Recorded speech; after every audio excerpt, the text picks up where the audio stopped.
We are on live. Hello, greetings everybody. Let us talk it audience and the community across the globe. This is Srini Tonta from Detroit, Michigan. Um, we have an exciting topic today, maintaining equality and relevance amidst the new global tech economy. So I know you will have so many questions about this topic, but we have our speaker here, Paul Claxton, who is going to unravel this topic for us. And before we dive into the, this topic, just want to remind you all that we have Let Us Talk It sessions every week. And as you know, this forum is created to create an informed and empowered community. So we have sessions from Tuesday through Thursday, typically the work and life webinars on technology and health and other relevant topics. And also we have youth webinars which are typically on Saturday at 4 p.m. Eastern Time. And then we have two yoga classes as well, Wednesday evening and Sunday morning. These are all US, New York Eastern Standard Time. And also we have some exciting, topics for the rest of the week. Now where we are going to talk, for example, tomorrow about artificial intelligence for non-technicals, how to understand artificial intelligence without too much, technicalities. And then on Thursday, we have Get Rich and Stay Rich. That is about fundamentals of investing. And then we have the youth webinar this Saturday at 4 p.m. Eastern Time, where the youth is going to talk about the universe, origins, myths, and theories, and the mysteries surrounding the evolution of our universe. So yeah, there is a lot going on every week at Let Us Talk It. Now, I would have the pleasure to introduce our speaker for today, Paul Claxton. Regarding this topic, maintaining equality and relevance amidst the new global tech economy, there are unseen, intangible forces driving our global economies. But what are these forces? Some people say that the technology has increased the inequality, but it really appears that technology has just simply changed the global economy and probably made more opportunities for equality. So in the end, who become the winners and losers in our society, based on how well the organizations and individuals understand and adapt to these unstoppable and unseen changing forces. So Paul is a serial entrepreneur and a technologist, and I have here a great introduction for him, a long one. He was awarded as a a business leader, and he's a previous active duty, highly decorated U.S. Marine who spent 11 years on active duty and completed 4 tours in Iraq. He has been an entrepreneur with extensive global experience and with a reach in multitude of industries and job functions. And he worked with clients across the globe in Middle East, Mexico, Europe, USA, China, and Africa. So also, Paul has now recently started and led two different bootstrapped companies, and leading them from conception with zero revenue to over 200K per annum revenue within 60 to 90 days. So he also has tremendous depth in venture capital and has secured well over several millions in venture capital commitments for a year period. So most recently, he has started a Masters of Liberal Arts program at the Harvard Extension School. And he's also working on authoring his first book titled BuildingTheNucleus.com, and he has filed for nonprofit status of the tripleforce.org. So, we are really privileged to have Paul here today with us. And not just that, he also mentors veterans on vetrati.com and has previously worked at boutique headhunting firms, Fortune 500 staffing companies, marketing agencies, and bootstrap startups and high growth startups and project management firms. And definitely, we can always, schedule an exclusive advisory service for Paul at bambusinesses.com /recruiting for advisory. We are going to display that as part of the slides as well. Oh my, that was such a long intro, Paul. I'm really thoroughly impressed, and definitely, there is something that we can learn and take away from today's session. We are so glad for your time for the community. We are already at the time mark of 12:14, so we'll get started. Feel free to share your screen and the slides and enlighten us today. Thank you so much. Just give me 1 second to share my screen here.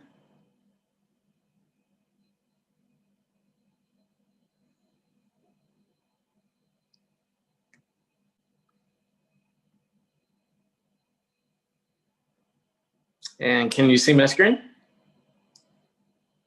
Yes, looks good. Great. So thank you for the lovely introduction. Excited to be talking about today's topic and how we can maintain equality and relevance amidst the unseen driving forces in our new global tech economy. I think that relevance and equality are two big topics of major concern, and I think it's on the forefront of everybody's minds given the events of 2020. So without further ado, we'll go into the first slide of the presentation. I think that everybody would agree that we're in a global shift of relevance, out with the old and with the new. Well, what does that mean? With the emergence of data and digital, everyone on Earth has been allowed a voice. We are more integrated as a global society than we ever have been before. With a greater focus on humanity and human rights, a number of the movements over the last 2 decades have taken place that have engineered certain schools of thought, so to speak, aimed at overcoming social barriers, demographic barriers, and political and lifestyle crises, as well as responding to things like natural disasters. Some of these movements have included things like freedoms to marry, women's rights advocacy, Black Lives Matter, and the emergence of tech in the new world in terms of how can we put new policing and reforms and regulation around all this and continue to advance these movements and the causes behind them. So tech is really at the center of all this, with accumulation and the culmination of all these movements and the recent developments here in 2020 with the global pandemic, as well as the focus on civil rights and the pandemic. We have realized that we're in a critical juncture of transformation, global transformation and policy shift. This transformation has created the emergence of a new world order, so to speak, almost in one instantaneous shift. Before, we've seen these things happen in gradual paces over the course of months or years, but this has seemingly happened almost overnight. And so, once again, technology is at the center of all that and will continue to be at the center of all that in terms of how we manage it and move forward as a society. The data and digital are the main ingredients to achieving this dominance towards what I would call economic equilibrium and economic equality. But when we talk about economic equilibrium and equality, what is its significance to the new world order, the new way of life, the new way of doing things and thinking about things? What is that significance? Equilibrium and equality. We cannot have one without the other. What is equilibrium and equality? Equilibrium is a state in which, by economic definition, in which supply and demand balance each other out. When the supply of goods meets the requirements or the expectations of consumer demand, we've achieved total economic equilibrium. Suppliers are selling and consumers are getting the products they want. We're in a happy society at that point. We've never really totally achieved complete economic equilibrium. I don't think that will ever exist, at least in 100% in terms of functionality, but we've definitely gotten close, and we continue to get closer as we begin to implement and integrate new forms of technological advancements. And equilibrium ultimately drives us to a point of equality. Equality, what is that? Equality is the equal distribution of income and opportunity between different groups in society. The equal distribution of social inclusion across multiple spectrums and demographics and geographies. It's a concern that most countries in the world face today, and many people are trapped in disadvantaged situations with little way out, little sight at the end of the tunnel. But being born in a disadvantaged situations does not automatically mean that you have to stay there. And this is where we get into my theory of perpetual velocity, which I'll talk about later. So what's driving economic equilibrium and inequality? A humanity of needs is driving equality. Things like instant gratification solutions, factual information, safety, security, a need for belonging, shelter.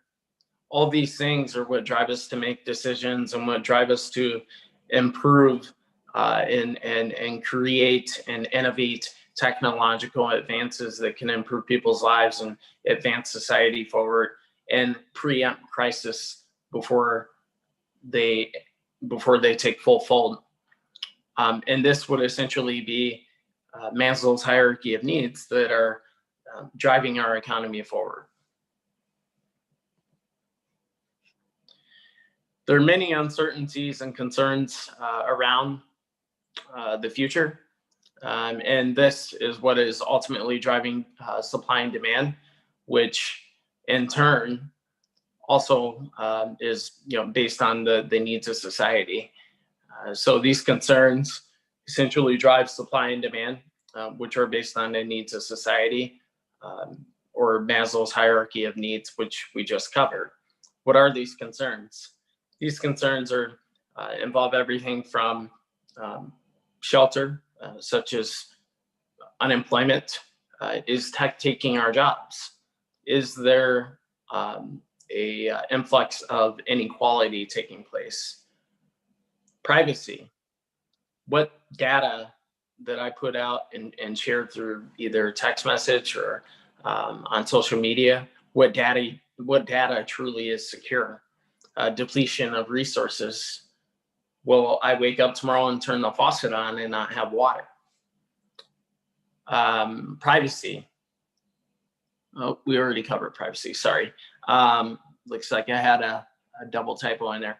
Financial and political corruption.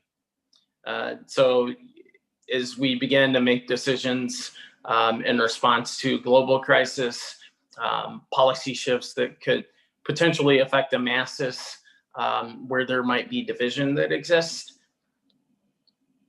how does financial and political corruption implement at the broader scale, but then affect us individually, and how do we respond to that? I think that is definitely at the core of our thought process every day. And what is the long-term viability of certain policies, and what does that mean for us now, but also 3, 5, 10 years down the road? Social inequality, crime and violence, and natural disasters.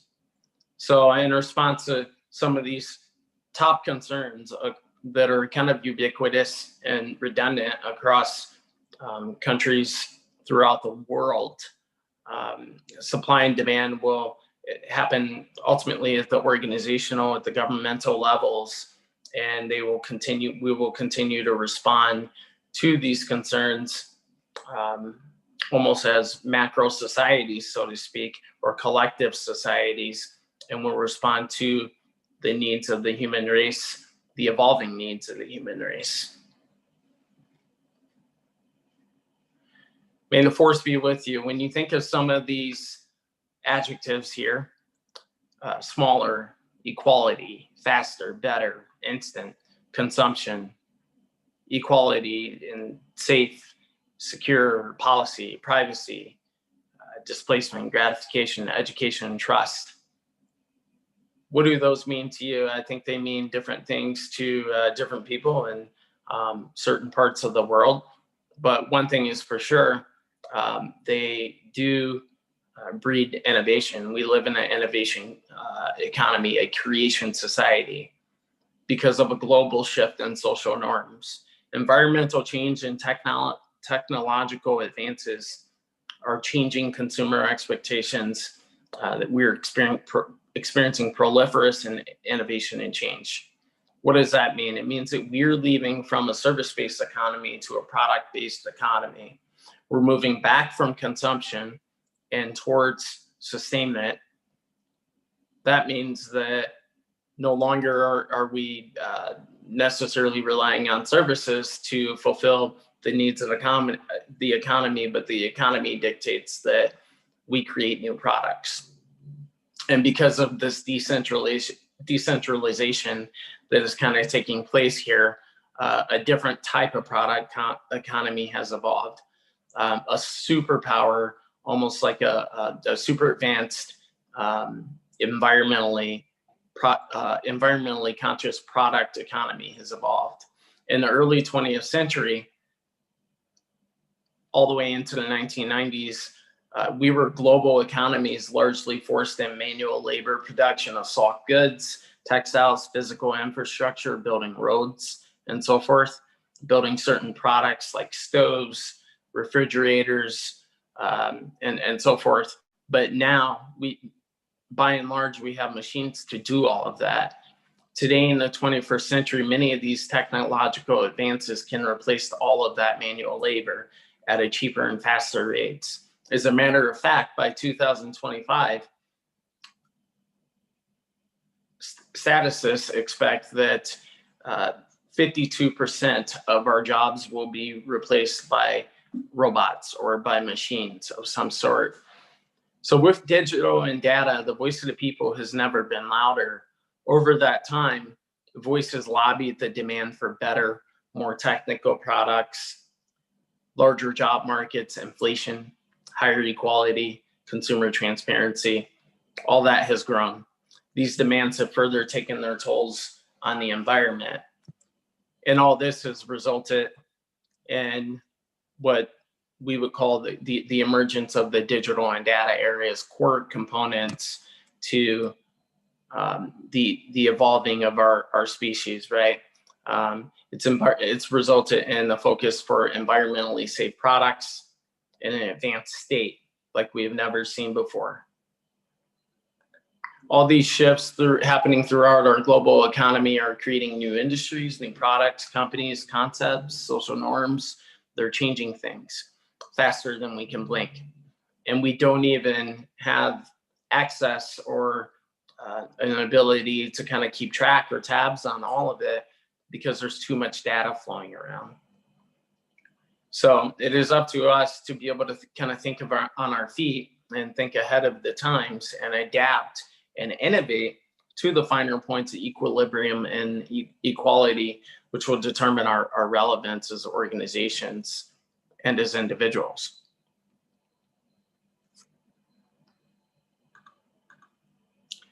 So understanding unseen forces, we cannot be relevant if we do not understand and adapt. There's a concept called the invisible hand, which is when we all contribute to the economy, for our own self-goodwill and livelihoods. By pursuing our own interests, we promote the greater unseen happenings that drive the legs of our economy, that takes our economy from a walking state to a running state. So we don't ultimately see these things that, essentially the mechanics behind all of this, but we are all functioning parts, be it large or small, of our economy at large. And part of capitalism is the ability to participate in market trade. Supply and demand further drive that market trade, an economy to function at higher points of equilibrium. However, with increased digital presence, we have free-flowing information in ways that we haven't had before. So we can communicate through multiple channels. This digital and data power allows us to preempt and react in more ways, effective ways as individuals, communities, and organizations. With the emergence of data as these core components, again, we are now trending towards increased equilibrium at much faster rates than ever before, resulting in more relevant economies, more relevant organizations and jobs and products and so forth.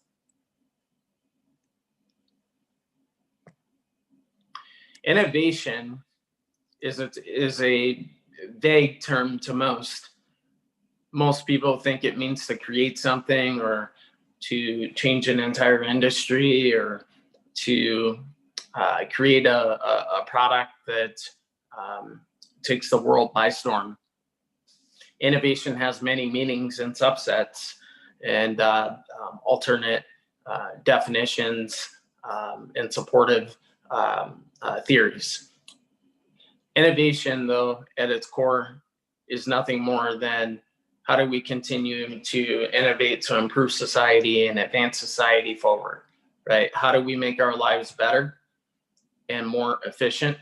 How do we make an impact, that will cure diseases, solve natural disasters, eliminate warfare, and so forth?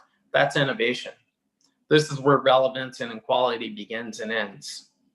And then we get into macro and micro crisis. Societies are susceptible to fallacy in nature. We're therefore prone to crisis. Crisis in human fallacy further breeds lack of equilibrium and innovation. There are different types of crisis at different levels. Here we see the illustration infographic from the World Economic Forum, which talks about the biggest, most impactful crisis of resonance that will lead us into the second decade of the 21st century here. These crises will have the greatest transformational acts of consequence, impacts of consequence to our society at large, both at a macro and micro levels. Micro crisis could be anything from community, school, family, church, company, any sort of change or disaster or improvement to society at that level would be in the area of micro crisis in terms of reacting to crisis or something along the lines of perhaps a debilitating scenario or type of event that has happened to a community or a family, but then how do we respond to that as well, right? Macro crisis is anything at the global, national, major city, industry levels, right? And how do we respond, but also how do we bounce back from those crises, both proactively and reactively? So when we talk about crisis in terms of social instability or any of the human needs, we have seen some of these things happen at exacerbated levels, at very graphic levels, from social instability to cyber attacks, water crisis, weapons of mass destruction, infectious diseases, food crisis, and so forth. I think some of the most recent examples of crisis that have really kind of taken the world by storm are the social instability, the civil unrest that started in Minneapolis with George Floyd, and just the focus on police brutality resulted in widespread vandalism and looting during the Black Lives Matter protests. This cost our economy more than $2 billion in just a short period of a few months, erupting with violence into more than 140 cities. The Equifax breach, I think we all heard about that. That costs, well over $1 billion. The Flint water crisis. These are some examples of different crises that are affecting millions of people and costing our economy a lot of money that we can avoid. And technology and data will help us understand each other better. And we'll talk about that in just a second as we go into the demand for relevance. The demand for relevance also is associated with the need for appeasement. Options, privacy, and control in a digital economy have resulted in the need for appeasement, right? But it stems for the demand for relevance. The demand for relevance has caused a more invasive economy in terms of how do we create customized products where we can gather consumer details or details of an organization and its workforce, and we can gather those details and appease to their needs. But we need data to do that. And that's when you get into things like privacy control issues and whatnot. In the 20th century, relevance only existed based on who you knew. We had a limited advertisement universe. The biggest and best brands were the only ones that could afford advertisement. If you were a small brand, you were likely relegated to your community support, for your business, to community support for the profitability of your business, or the local chamber of commerce or something like that. We had limited options. We only saw ads on TV, on billboards, newspapers, but we made decisions based on what everyone else did in our local communities. Today, we make decisions largely still based on groupthink, but also much more as an individual level based on the ability for free-flowing information, the ability to acquire free-flowing information on the internet, and to self-educate. The fact that information does not cost anything, and companies like Facebook have made advertising such low costs, has resulted in a landscape of options, but also this possesses challenges and also poses opportunities in our global economy too, as well as a list of concerns. On the right is a screenshot of my phone. You can see that my productivity and my phone usage is constantly being monitored and sent to Apple. Out of all the apps that I have on my phone, I have a plethora of choices. I counted 8 conference line apps, not including all the other communication options that I have on my phone, such as WhatsApp or the instant messaging service, Facebook Messenger, and so forth, to communicate with people. So we're constantly getting bombarded with options. So the average consumer can no longer self-educate because there are too many options. In the new economy, we will continue to see plethoras of options with products and consulting services based around consumers' trust and creating trust around consumers and educating consumers to where they can choose options for them individually, or more regulation around education, safety, and security around those options as well. So I believe in the future, many products will come with labels advising consumers of risk, much like the Surgeon General. This already kind of happens in small, fine print, but it will be up to organizations to create safe, secure products and environments for their consumers. Much like the Surgeon General warnings, I believe that we will have to advise consumers with informative, to the point labels and bold lettering that could not be essentially missed or mistaken for any hangouts for the safety of and general welfare of the global population. SIM labels will be based on a user's acceptance to a digital profile, or cyber health, security, and online reputation risk, where we can educate them on if they decide to use this platform or this technology, this is the risk that they assume. Some will be federal standard. So moving on here, in the presentation, I talked about perpetual velocity. Perpetual velocity is a term that I came up with.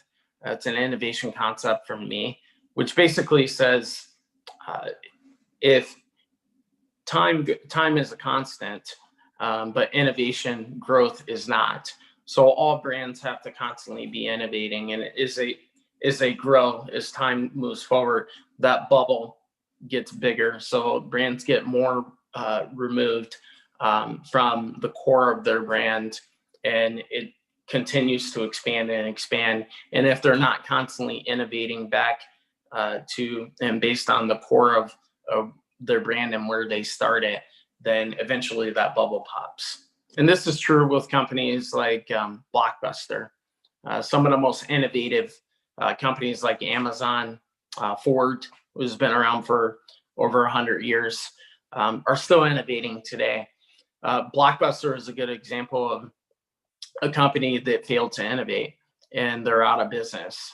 And so we have to really look at, how we're making an impact on society and how we're affecting consumers and interacting with consumers. And that will ultimately dictate whether or not, our brand survives, or whether or not, consumers love our brand, or we're able to expand and survive through the ups and downs in the bull and bear markets and so forth. You can take, for example, Blockbuster and Netflix. Netflix is a company that has appeased consumer demand. So, they've given consumers the options to choose and access the content, the movies they want, when they want, where they want, how they want. And so the focus is on consumer demand and the impact and the relevance. They're extremely relevant. And when Blockbuster stopped being relevant in a digital economy, they went out of business. The pillars of the innovation economy include education, social, technological, and environmental. These will really be the drivers of what leads us to a total equilibrium economy.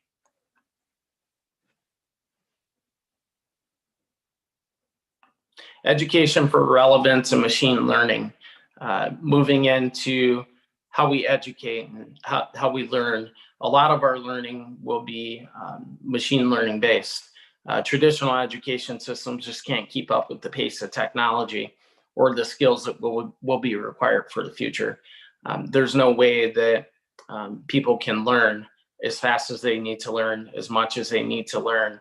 So much more focus will be placed in the future in terms of soft skills and how relevant we are in specific niches of society, versus going out and spending the money or 2 years to go out and get a certification of some sort.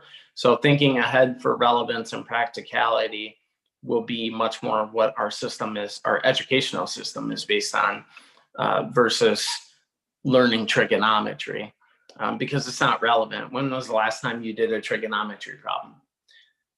Moving on, the social economy. Text messaging and video calls and social media inclusion platforms have created new demand. This has sparked a wave of protests, online lobbyists, and power of the media and the keyboard. This is ultimately capitalism at the human level. Social controls will continue to have more influence and determine how the future of our society looks. Social media and other platforms have given the entire world a voice to speak.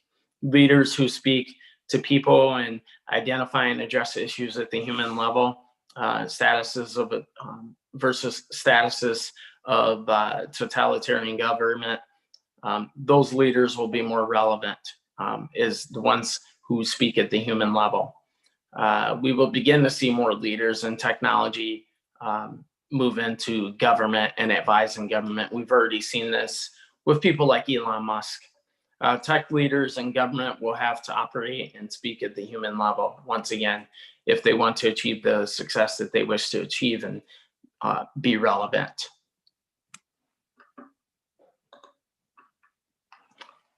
Moving forward, technology is human. It's making room for tech, but technology has largely been created out of dependence and fear and the human desire for gratification. Out of this, equality has been born from inequality, and then equality gets reincarnated kind of in cycles. So we've seen kind of some of this happen as we've moved more towards from like moving towards automation. We wanted to kind of create a society where we could have free will of choice, right? Which is why we have all the options that we have now. We wanted access to data, access to the truth, a trust economy, moving towards a more equal state.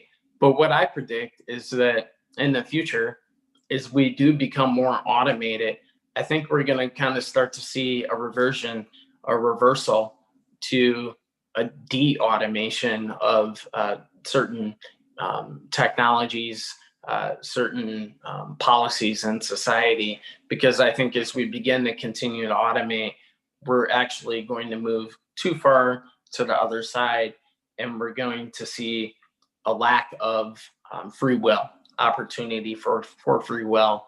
And so that's kind of what I see happening over the next 20 to 30 years. And then as we kind of move back towards that free will state, so to speak, then the argument is going to be between humans and technology, right? And creating equality between humans and technology.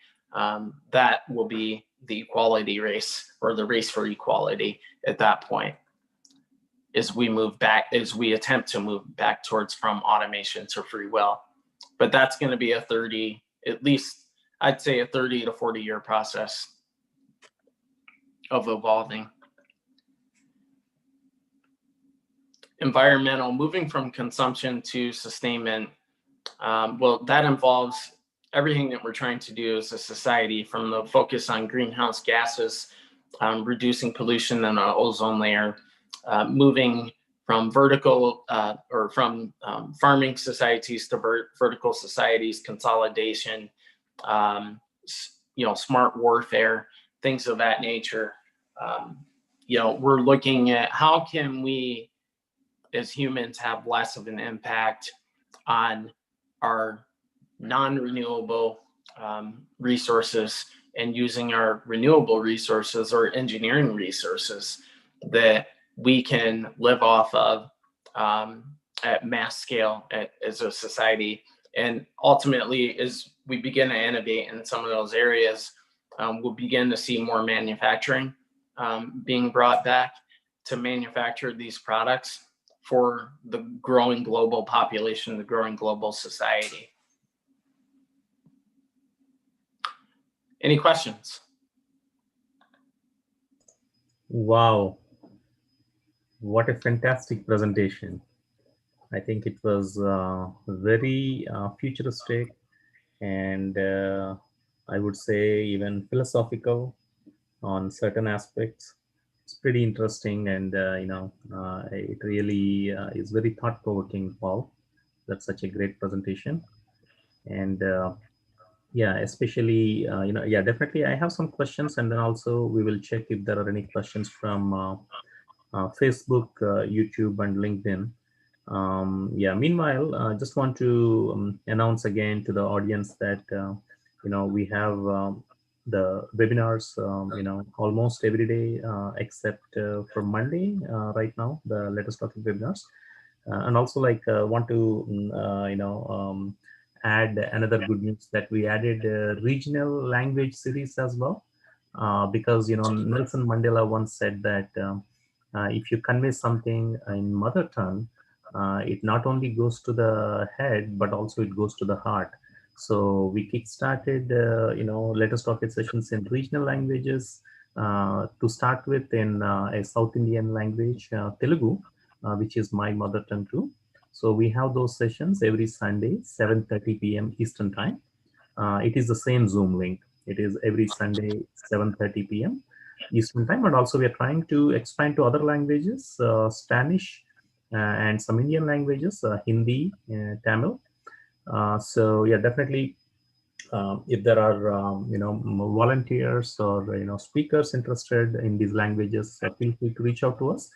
And also, one of our popular weekly sessions, which are youth, leadership and public speaking and engagement and empowerment sessions.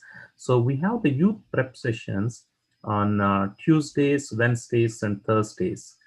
So, like for example, today we have at 4 p.m. Eastern Time. It is the same Zoom link.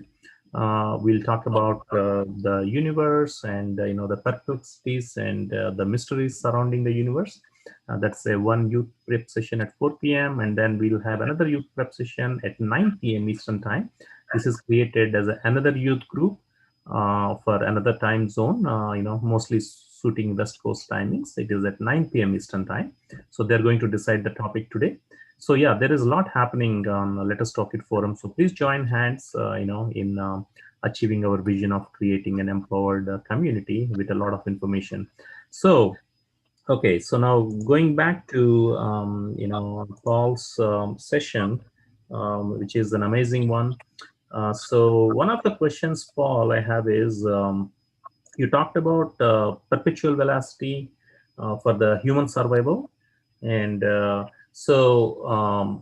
do you, can you throw more light into that from organizations and individuals' perspectives? I mean, how we can relate the perpetual velocity as an individual and as an organization? I know you have given some examples, but is there anything that you do to help the organizations or individuals in those areas, like your offerings or services, something like that? Yeah, can you repeat the first part of your question, please? I'm sorry. Yeah, so my question is, you talked about perpetual velocity for the human survival.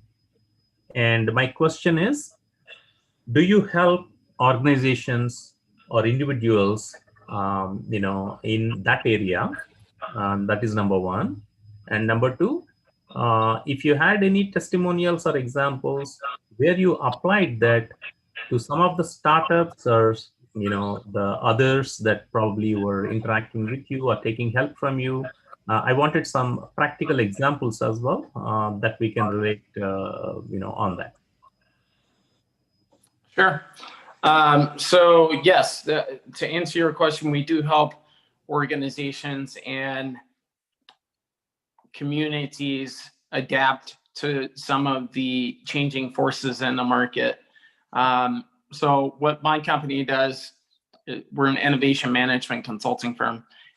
So we would work with large enterprise companies to help them scout out new technologies or new solutions that are kind of, like outside of really their core interests or their core product area, so to speak.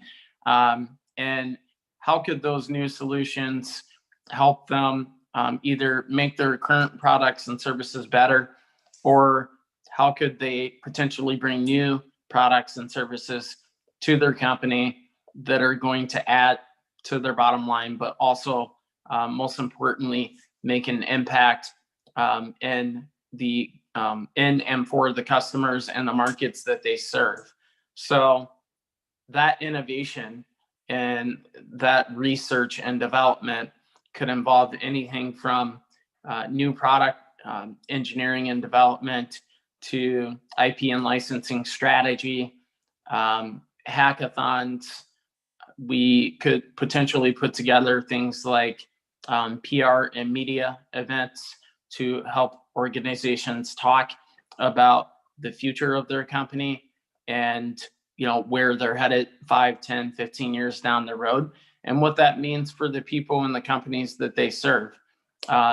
We could put together incubation and innovation creation ideation workshops to help a company innovate internally, or peer support groups that could essentially is a form of change management, so to speak, to help a large company make a decision together.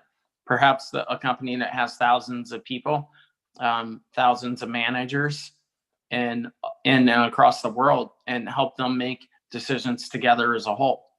On the more of the product innovation side of things, in terms of working with companies that you're new to the market, or perhaps they're going through different phases of venture capital raising, we would help them operationally gain client traction in different areas of the market, and help introduce them to perhaps larger companies that we work with, or help them in different areas of their company in terms of operational stability and scale.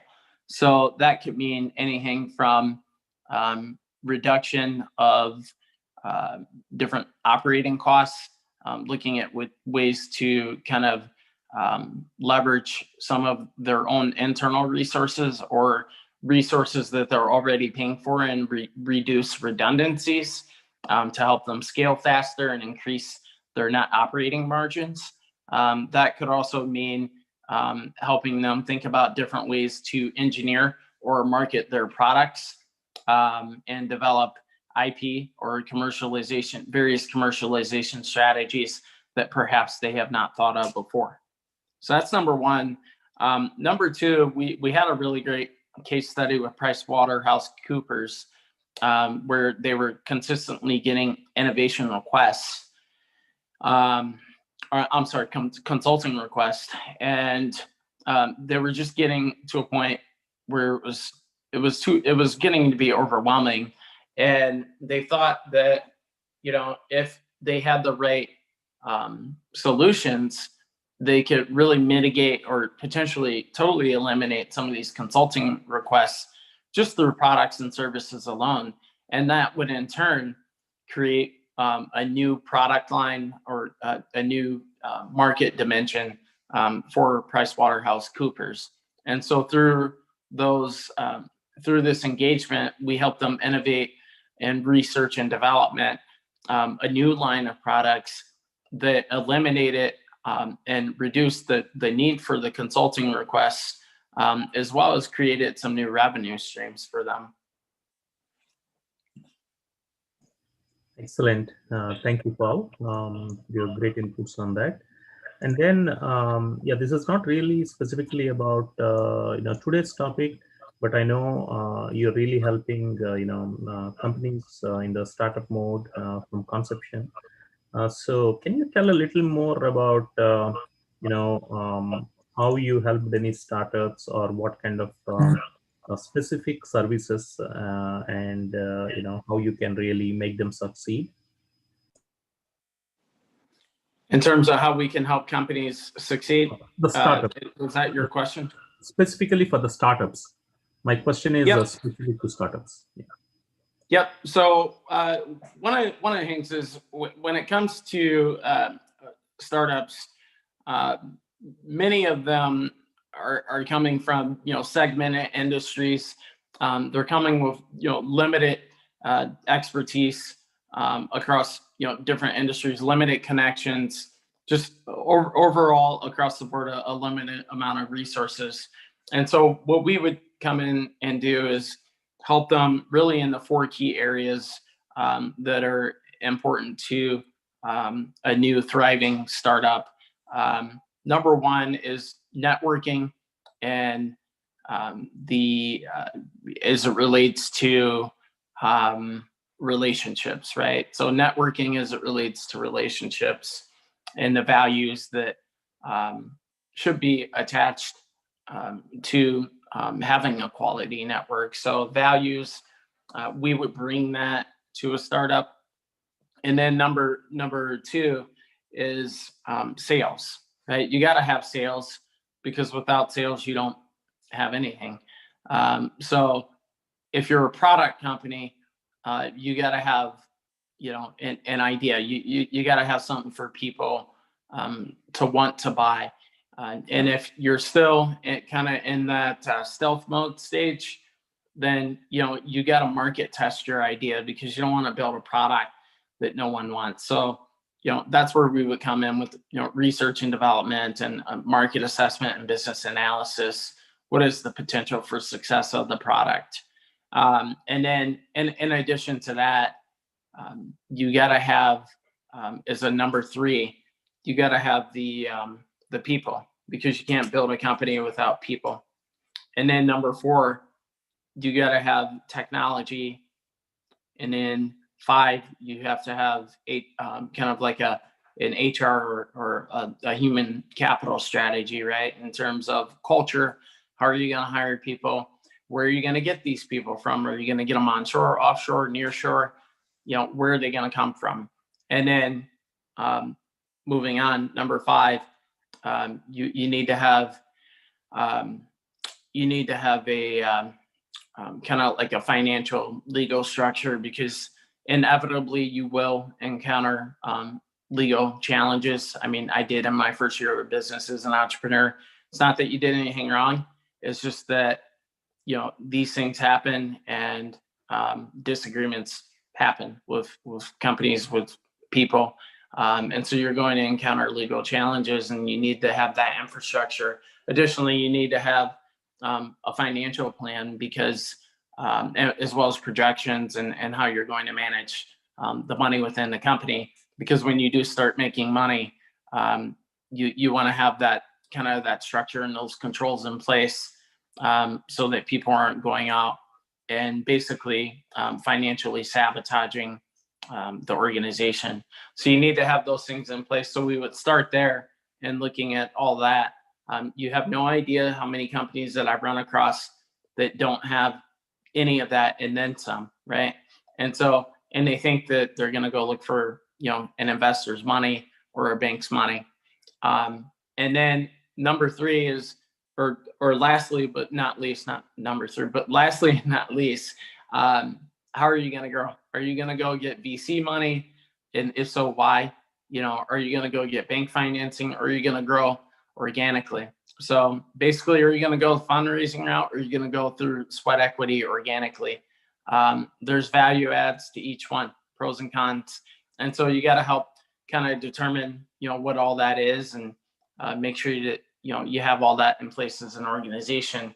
And then moving forward from there is really looking at areas that you can continue to innovate your product, that you can kind of take more of a decentralized blitzkrieg approach, so to speak, to the market, because there's no reason that you can't.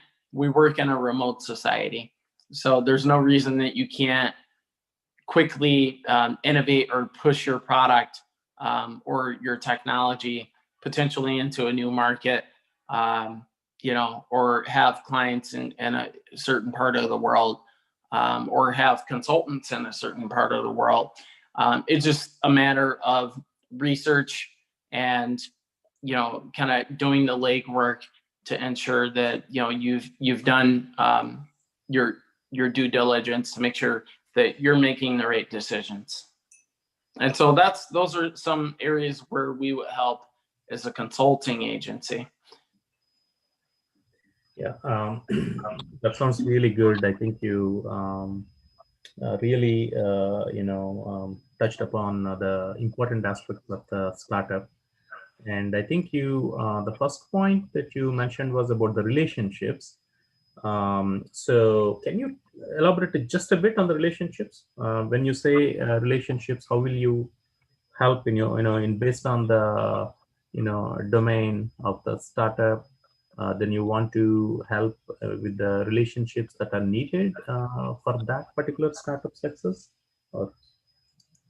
Well, a lot of startups, they have a lot of difficulty because they don't have relationships. They may have a great idea, but I'm sorry, a great idea won't make you money. Even a great product won't make you money if you don't know how to promote it. if you don't know who to get that product in front of.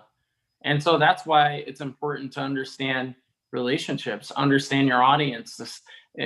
Going deeper into relationships, you need to understand the psychology of people. How do humans think? How do consumers buy? What is the organizational psychology? But and really take a deep dive think into all of that. And that's where networking starts. And you can understand the pushes and the pulls, so to speak, of different markets, of what are the driving forces or the unseen forces, so to speak, right, as it relates to our presentation today, that are driving different decisions in each market, right? And so being able to have kind of that economic vantage point is critical as a startup, being able to understand how to execute on it and leverage on it. But then with networking and relationships, once again, it doesn't stop there. You got to have sales. You got to have sales and marketing. That's essential. Otherwise, if you don't have sales, you don't have customers, what good is your product? Nobody's using it. It's not helping anyone, so you got to have people to buy your product so that you can do what you set out to accomplish, which is to have impact, on global crisis, on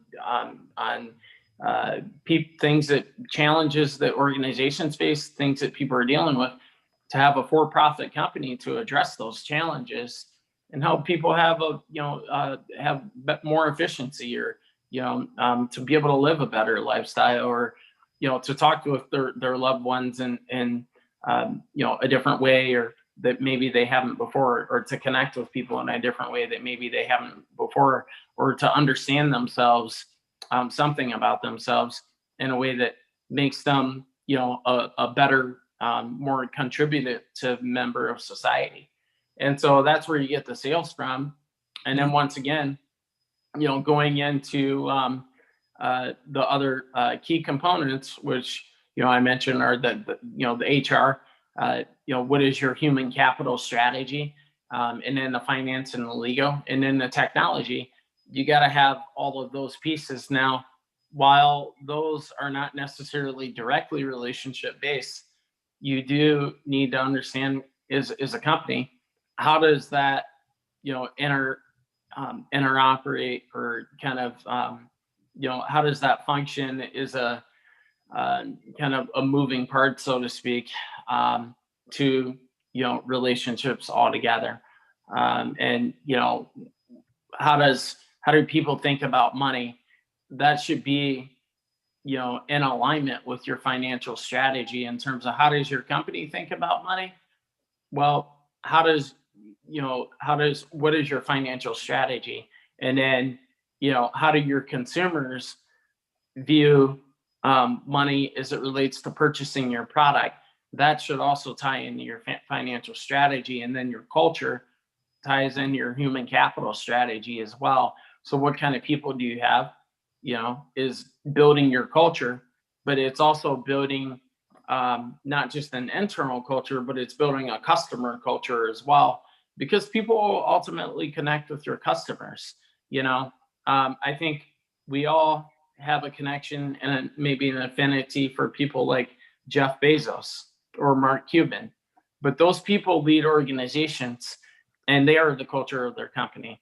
And it doesn't stop there, because people that work for Amazon, even underneath Jeff Bezos, that maybe are not as well pronounced or as well known, a lot of people still know them, and that leads a tremendous component of as it relates to culture in those companies. Yeah, sounds very good. Probably my last question is, what are the geographies that you serve, the countries? So primarily we're in North America, the Middle East, and Western Europe. Different cities within those countries, but we have some sort of a presence or an influence in all of those markets. Okay, that sounds great. So we thank again. You were a great presentation and very knowledgeable inputs. And also we thank all the audience and the community for supporting LetUsTalkIt.